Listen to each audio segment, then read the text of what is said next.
Hola, bienvenidos otra vez al canal. El día de hoy acá con la camiseta de la Selección Colombia, preparado para dar la lucha intelectual con Santiago Armesilla, el amigo español. Ah, la camiseta. No, mentira. Por el contrario, voy a comentar un poco el video de Santiago Armesilla de hace unos 5 meses, titulado La verdad sobre Bolívar. Lo vi fue la semana pasada que Santiago tuvo la generosidad de volverlo a compartir en redes sociales, en Twitter. Entonces tengo que comenzar por celebrar varios puntos que Santiago trae en sus producciones y en sus debates, ¿no? Em, y sus ponencias. En primer lugar, la lealtad en el debate y en las explicaciones, ¿no? Santiago es una persona que siempre reitera que él está o que sus marcos teóricos o analíticos se tratan del materialismo, ¿sí? En este caso lo que él denomina materialismo político. Eso es algo importante para el día de hoy en los que muchos esconden sus marcos teóricos por no decir que simplemente hablan desde el sentido común, ¿no? Entonces eso es algo muy importante y que se valora mucho.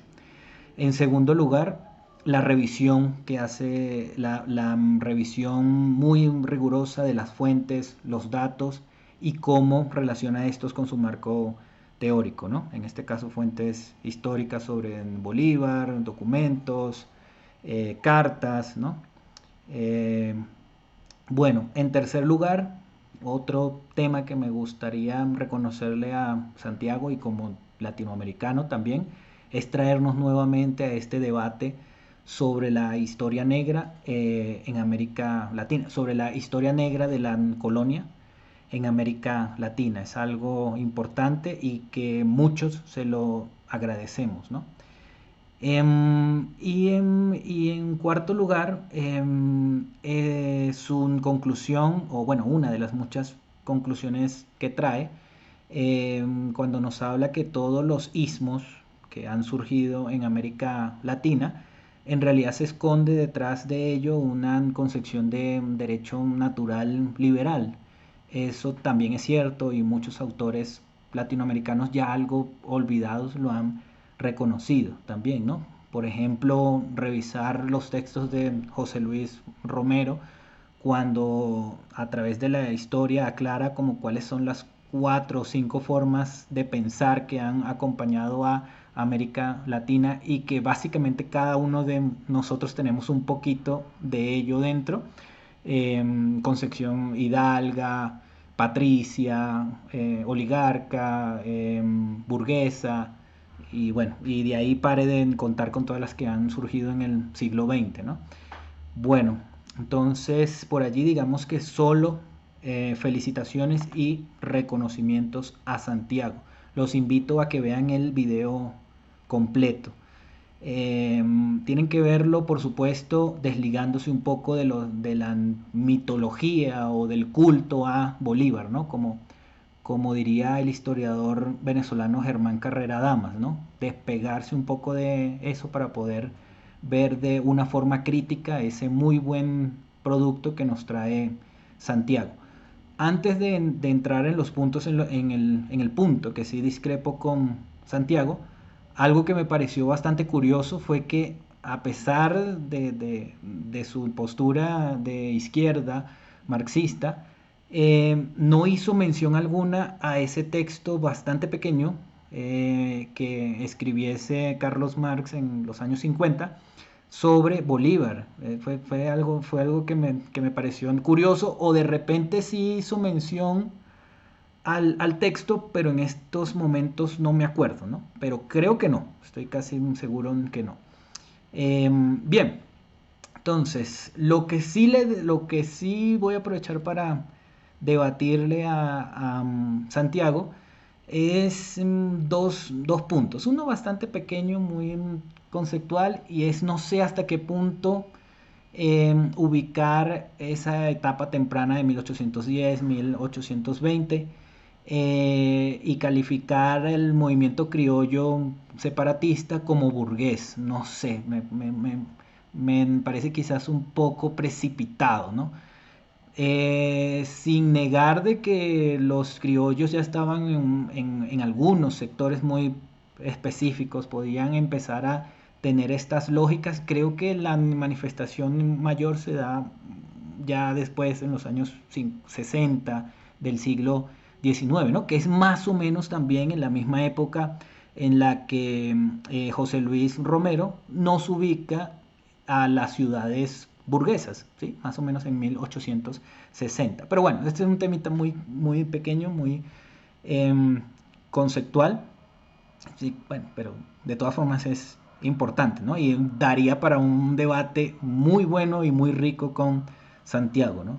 Y en segundo lugar, el calificativo en la Carta de Jamaica y por tanto también del pensamiento todo de Simón Bolívar como justnaturalista liberal.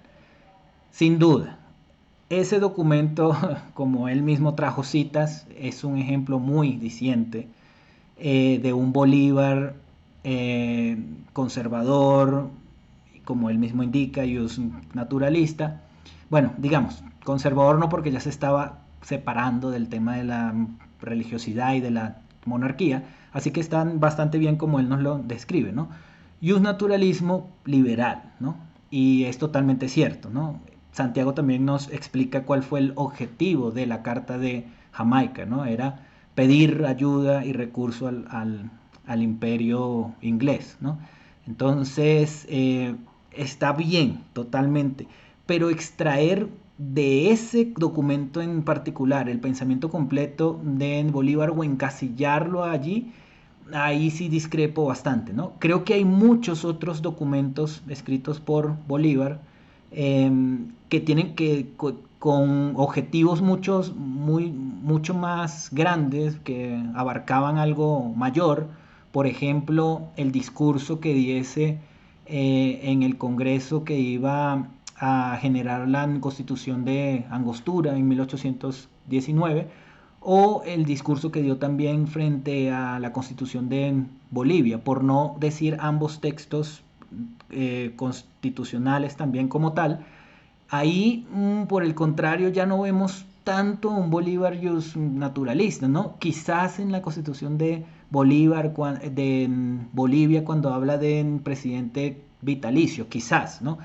Pero lo que han señalado quienes han estudiado a profundidad este tema, por ejemplo, el autor Luis Castro Leiva, eh, es que más bien estamos en presencia de un Bolívar republicano o republicanista. Y estamos hablando no solo de un Bolívar republicano tipo fuentes clásicas, ¿no? No es solo las fuentes de la República Romana lo que bebió su pensamiento, sino un punto importante que logra demostrar de una forma muy juiciosa Luis Castro Leiva es la cercanía con republicanistas mucho más cercanos a la época de Bolívar, ¿no? Como podríamos destacar Montesquieu, Rousseau, y hasta cierto punto la misma Madame Stahl, ¿no?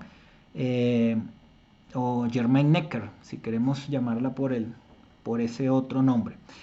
Bien, entonces creo que ese es un punto que abre nuevamente este debate y que vale la pena revisarlo, ¿no? El Bolívar republicanista, el Bolívar naturalista liberal, como nos trae Santiago, o muchos otros Bolívar, ¿no? Es más, digamos, en cada documento, en cada intencionalidad hay un Bolívar diferente, ¿no? Bueno, con esto cierro, igual agradeciéndole a Santiago por, por ponernos a debatir, a los latinoamericanos y a los españoles también sobre estos temas que requieren una revisión permanente, ¿no? No tanto para condenarnos y culpabilizarnos unos a otros, ¿no? Sino para pensarnos mejor las cosas, nuestras fuentes y nuestras bases. Santiago, un abrazo para ti y esperamos un partido Colombia-España a ver cómo nos va. Chao, saludos.